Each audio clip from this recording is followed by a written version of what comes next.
Hi, everybody. Dr. Stu Hoffman back with you today. And I've got a special guest with me, and that's Dr. Shawn Dill. I've known Shawn for a long time. A lot of people are seeing him more and more based on social media, based on certain events in the profession, based on his position with a lot of different programs, schools, etc. He is very impressive to me. Not only did he start a franchise in the specific for upper cervical doctors, but he has the Black Diamond Club, which he does coaching for doctors and has over 500 clients, at least as of, I think, the end of last year, or maybe the beginning of this year. That's pretty impressive in and of itself. He's an owner of ChiroSecure, and along with his wife, Lacey Book, they are now really a powerhouse in the chiropractic profession. But what I love most of all is that wherever I go, I see Shawn giving back. A lot of people talk, and actually a lot of people bitch about a lot of stuff that goes on in our profession, and I can be one of those people, but you also have to walk the walk. And that's what I really appreciate. So, Shawn, thanks for being with us on the ChiroSecure event today. And I'm glad you're here. So I wanted to talk about what our topic was. Before we got on, we started talking about, what this dynasty is and protecting it for you, and how similar it is with my background.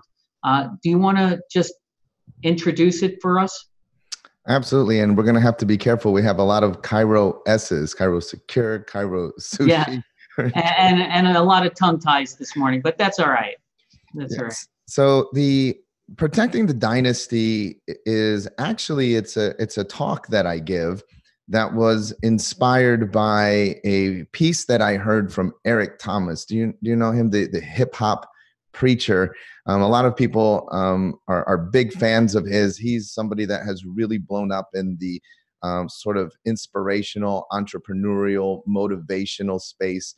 You've probably heard his voice in lead-ins to things like the Super Bowl or major sporting events. And he was giving a presentation. He actually gave the very famous presentation, "You have to want success more than you want to breathe," right? The one where the guru pushed the guy under the water.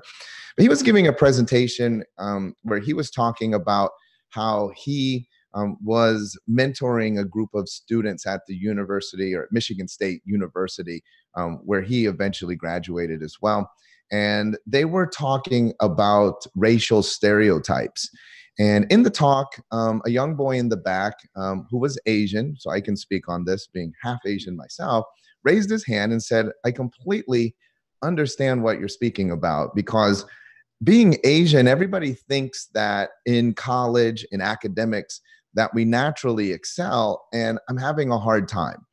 And Eric kind of gave him this puzzled look and said, "Well, what do you mean you're having a hard time? I mean, I'm one of your advisors. I know that you get really good grades.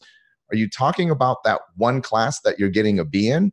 And the boy was like, "Yeah, I struggle in that one class." And Eric said, "Well, look, maybe you just need to understand that maybe in that one area, that's the best that you can do. That sometimes that's, there's a limit to what our capabilities and abilities are." To which the boy said, "Yeah, but you don't understand. You see, to come from where I come from, to do anything less than excel academically would be to shame the dynasty." And I thought, what? And and Eric develops this idea, but when you say dynasty, we're not talking about your parents. Like, for a young college kid to say, "I am charged to protect the dynasty," we're even talking about people that came before you and paved the way that may not even be living anymore. Now, it's very common in the chiropractic space to talk about those that went to jail, right? And that's not that long ago. Those people would form the dynasty. But I even, I encourage people to really, and I think it's a healthy thing to do on a regular basis, actually, to stop and reflect on everybody who paid a price for you to be where you are right now. I even just think like wherever you're practicing around the world, somebody had to have laid the groundwork to establish legislation in your state or in your country. I know from personal experience that's not easy, but we forget that somebody, wrote a law, somebody lobbied, somebody stayed up. Relationships were probably strained and stressed. I even think about our own parents who might have given us or sent us a care package, or maybe an income tax refund that went directly to you to help you get through. I think about spouses who, painted waiting rooms and were thinking, when did I sign up for this, right? People that have paid a price. And then I think, look, to do anything less than to be successful as a chiropractor is to shame the dynasty. There's people out there that need us. And it's one thing for us to say, look, for me, I don't want to work, or, I'm fine where I am. But I think it helps to reframe and think about, why did everybody who paid a price, why did they pay a price? Did they pay a price for us to just be mediocre? Or even, as you were saying, did they pay a price for us to get a lot of money and then hoard it up so that we could buy cool stuff? Or did they pay a price so that we could reach more people? And that's really what the concept is. And I really encourage everybody to really think about that. Who paid a price for you to be here? I mean, on a deep level, everybody who paid a price. And how are we honoring that on a daily basis? That was a great lead in, because when we were talking earlier, I said, I relate that to my heroes, which I talk about often. And as you indicated, some aren't even alive. We don't have DD or BJ or numerous others, as you said, a lot of them that even went to jail. One of the people that I talk about is my great-grandmother, who went to Willie Weisberg in 1905 in the Bronx, New York. And interesting that she wound up living to the oldest natural age of anybody in that generation in our family. So coincidence? Okay, whatever you want to say. But, I go around the country talking about risk management, but, I talk about chiropractic, and I incorporate chiropractic into every talk I give because that's who I am. And one of the things that I talk about at the colleges is never, ever, ever forget where you come from, because whether you liked your educational institution or not, it serves a role. And even if it's a different educational institution, you got to give back. And a lot of the people that I went to school with, a lot of people I've been in seminars with supporting schools, they were taught the same thing, because we were all taught that from Sid Williams. And Sid Williams definitely at the top of my list in terms of people that I've been honored to actually study under. And that he said that all the time, because he watched Parker get booted out of his own school. And, sooner or later, not that much different for Sid Williams. But look at those two guys and what they did for what I call the second generation of chiropractic. And then we wound up with a third generation. We're now in the fourth generation. And there are so many people that preceded us. And I look at, my brothers, especially my brother Bob, who was part of that third generation. He was the president of the ICA, the things he did. But think about this. The vision that these people all had, that's what I find the most fascinating, and what's so much in common is the people that actually have the vision and got people to help them carry it out. Sid Williams, to me, that was the biggest ever because he saw chiropractic worldwide before anyone even saw it, getting through 50 states.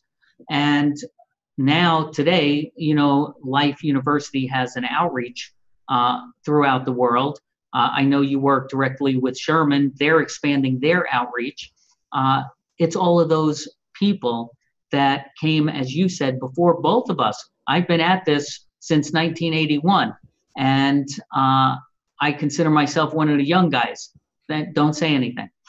So, we do need to look back because we face different challenges as a profession as we continue through the generational process. One of the things that Sid Williams used to talk about was in 1958 when the osteopaths sold out to the pharmaceutical industry and said, yes, we'll start prescribing drugs. You fill us with money for our schools.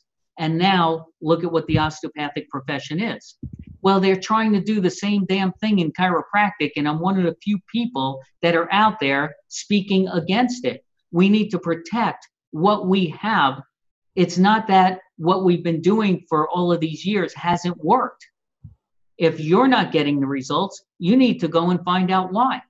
But chiropractic does work, and it works just as good as it did on day one. In fact, I think it works even better.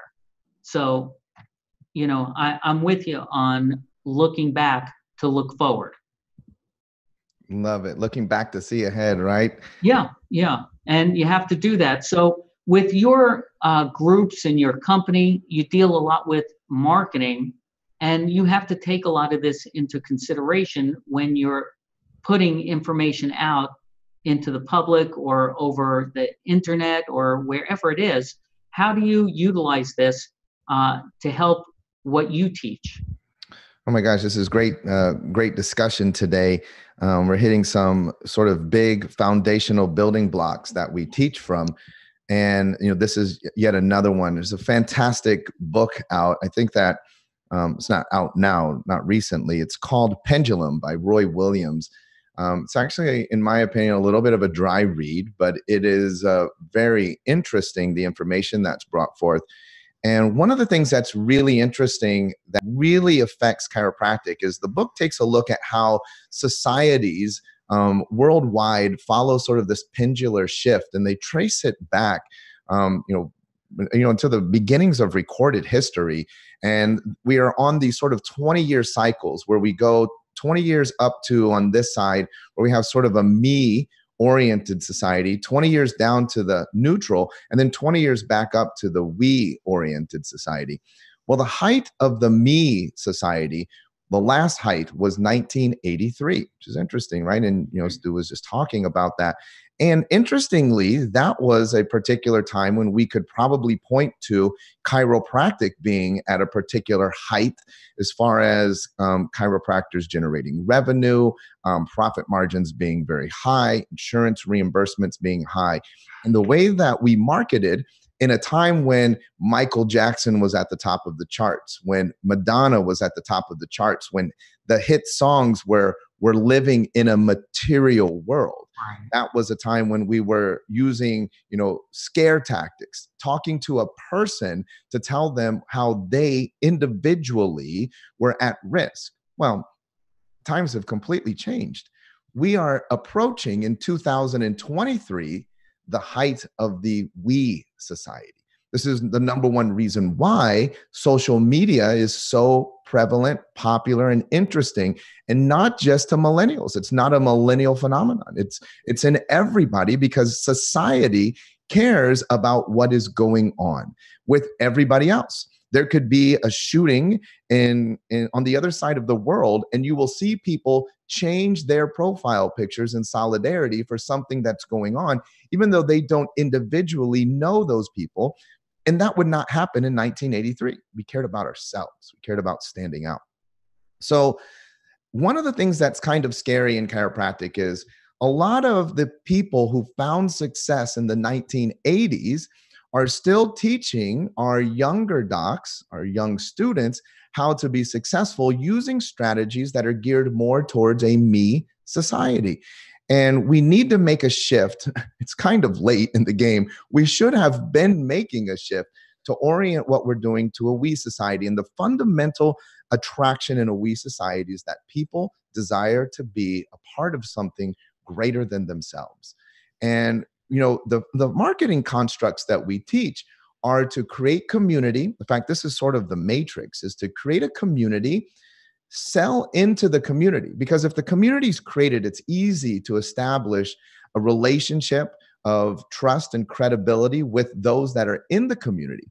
Then we can make sales offers into the community, and then we can create referral opportunities. But it's easier if we would create a community and isolate them. And so we do things we teach things that are quite unique in the sense that we have moved away an awful lot on the front side in the introduction phase of trying to market and push chiropractic down people's throats.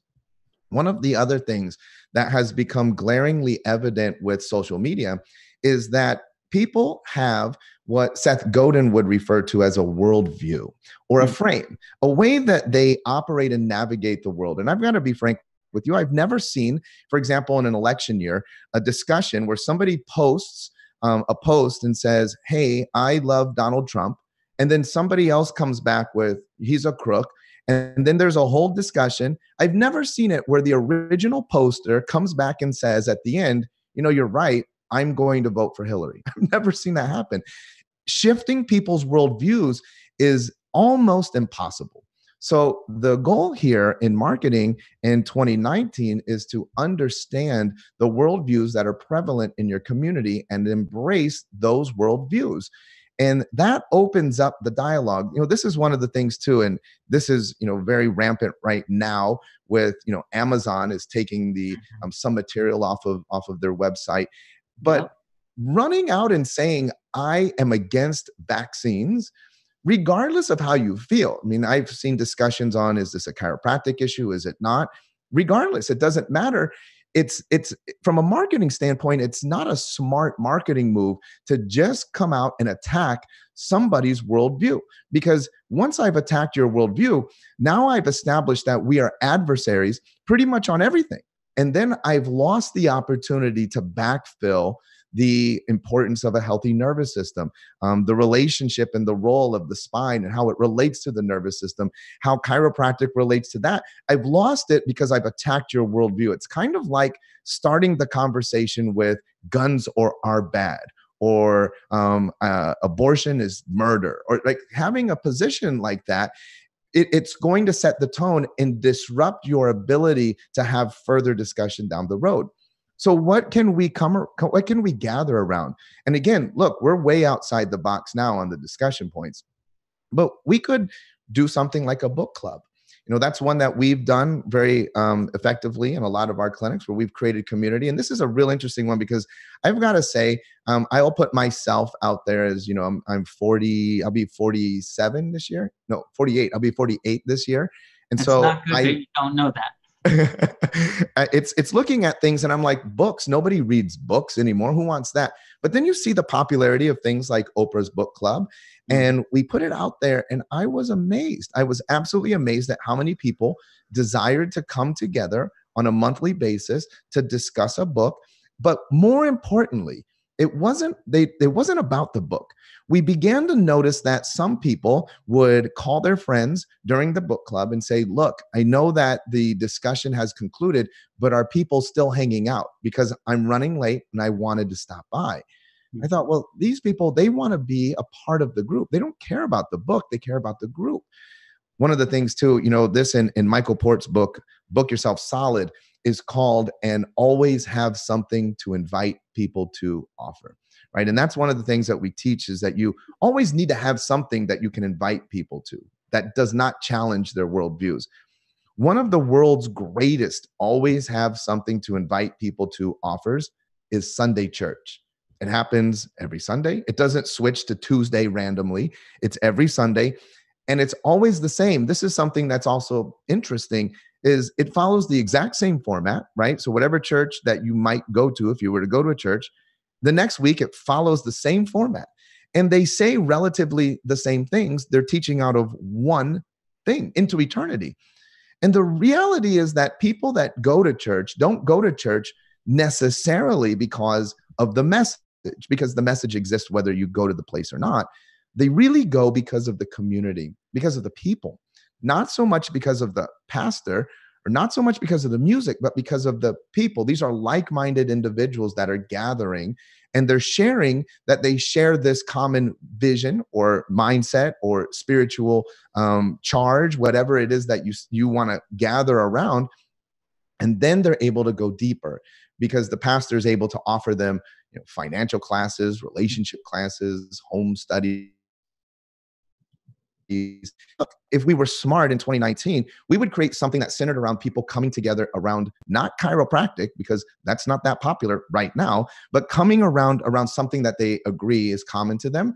And then that opens the doors for you to bring them further, and workshops, or maybe then a class on something related to health, or a 30-day challenge, a lot of things that you could do. And slowly, little by little, they're coming closer and closer to you. At some point, what they're going to do is they're going to literally just approach you and say, you're a chiropractor, aren't you? And you're going to say, yeah, why do you ask? Which, by the way, that is the response that we recommend you give to anybody that asks you a question relative to healthcare. Why do you ask? Because they could be asking about a friend in California, or they could be asking about themselves, or they could be asking about their son or daughter. And if they said, well, because I have right there, because I have, now we can move into sales. We can move to close them, to invite them to explore chiropractic as an option with you. And that relationship is already built on massive trust and credibility. When you talk about the me moment in time, going backward to the 80s, that is when we were taught that you take them into a room, you give them their financial options, and you don't let them leave until they surrender.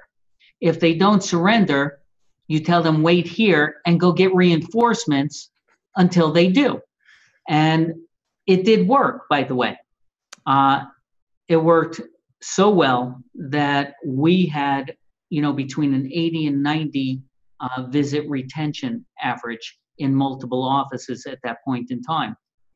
But then the 90s came. And then the 2000s. And as you said, things do change societally. And one of the things that, I hang my hat on is the ability to adapt to the changing times. And I love what you had to say. And even how to transition a conversation over into an invite. That's awesome. So you talked about, in the we generation right now, you talked a little bit about, having a book club, something to instill community. Is there other types of events like that you promote out there? Absolutely. It would be anything that just brings people together. If the target market was a male, I've seen some of our clients do like Art of Being a Gentleman club, where once a month they might bring someone in and teach you how to tie different ties, or how to tie a bow tie, how to shave with a straight razor, right? Like a lot of different things. When it would be appropriate to have cufflinks, bourbon tasting. How do you, how do you order eating, formal dinners? You could do all of that type of thing. We've seen for a lot of great ones, like even, look, and this is not even in a chiropractic space, but play groups. Look at how popular play groups are. And play groups, yes, they're for the kids because it's a play group, but really it's an opportunity for the mothers to come together and socialize with other friends that have kids of the same age, because that's kind of what happens there. They lose their friends, not lose them, but they are not as close to them because now they have a child and their friends don't have a child of that age range. And so the activities begin to bring them apart. And so they're looking to come together through a play group. Well, could you host a play group at your office? I mean, sure, you could do something like that. It really boils down to looking at, another one that I've seen, which was very, very effective.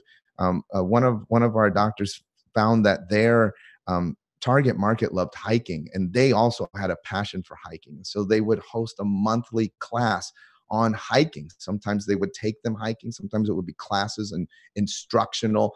And, that was very, very effective because people want to come together around a common thing. And then we go hiking together. Why? Because we share that common bond. So you can really structure it on almost anything that you want. So if I could summarize, it's being creative in creating any event that you think will draw people of like-minded in terms of interest together.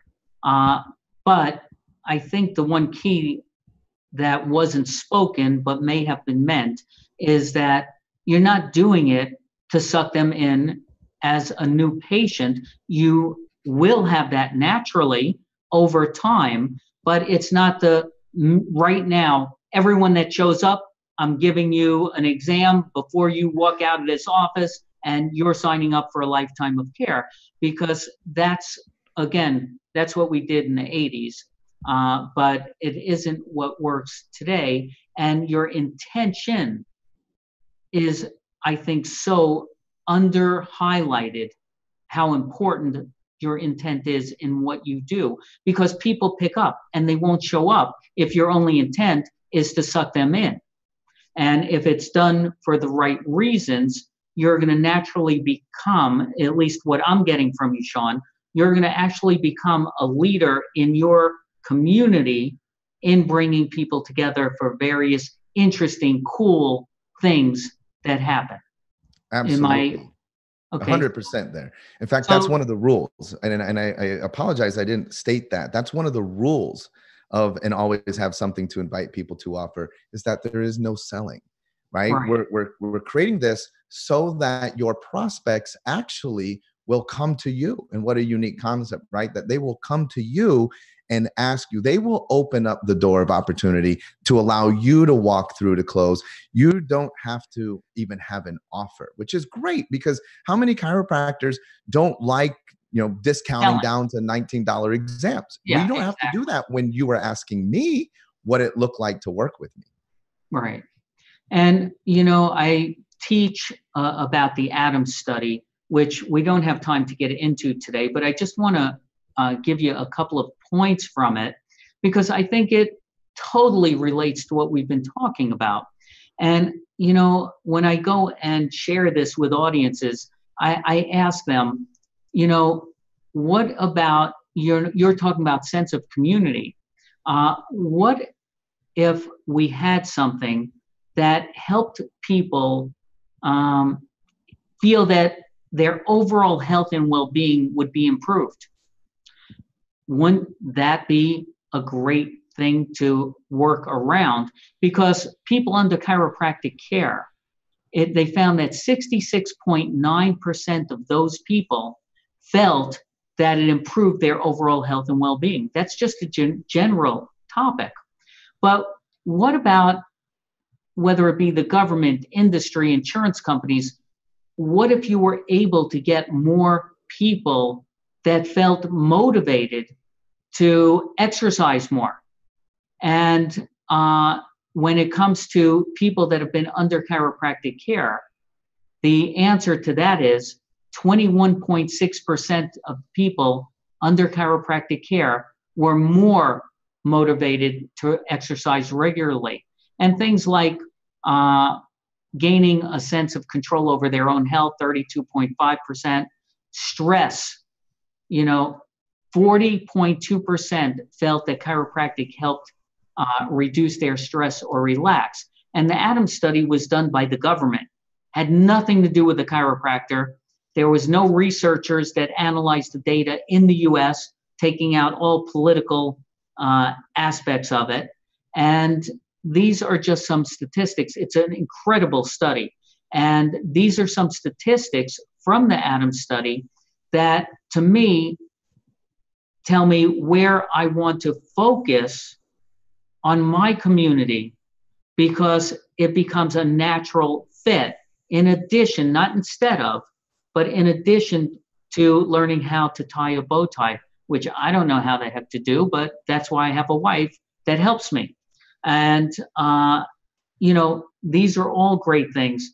I'm just adding into it. We already have data to know exactly what happens when someone's under chiropractic care, and whether it be your table talk, whether it be what you're presenting to someone that does have an interest, there's so much we can offer without having to be salesy, without having to be defensive, and still honoring our dynasty, our heroes, our profession, because we want to see ultimately the same thing, more and more people worldwide healthier based on getting something natural in chiropractic that they can't get anywhere else. And how we get to those people, man, I loved what you had to offer. There's so many ways that, to me, it's so disheartening when you talk to somebody or see somebody that's actually struggling in practice, because we should have guards at our doors just to make sure people get in and out smoothly, because there's so much demand. But we do have the challenge of media, of politics, as you talked about with the vaccination issue.